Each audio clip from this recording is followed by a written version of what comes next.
4 yıl oldun uylandı. Bir 6 oycha yurdik, farzand bo'lmadi. Doktorga bordi.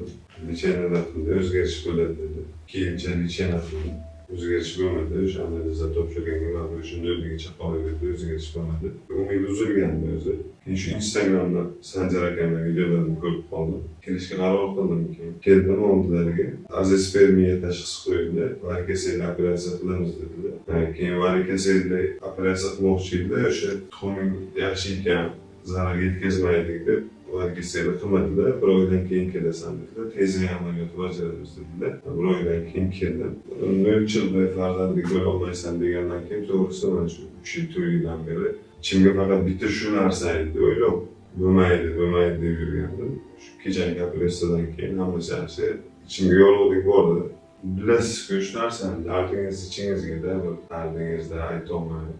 Xotiningiz oldiga ham baribir o'zingiz aytganda o'zingiz bilasizku, ustunlik qilolmagandan keyin shunaqa bo'ladi. Xuddi pastga etarga tushib qolgandek, xotin tepaga pastga tushib qolgandek. Har xil joylarga borib, har xil narsani qilib yurmasdan anig'ini ko'rish kerak. Ana sinalgan tajribani qilish kerak. Qolgani faqat shu vaqt o'tkazish uchun boshqa foydasi bo'lmaydi. Kelsalarim tavsiya qilaman. Qonlaringizga yaxshi doktor ekan.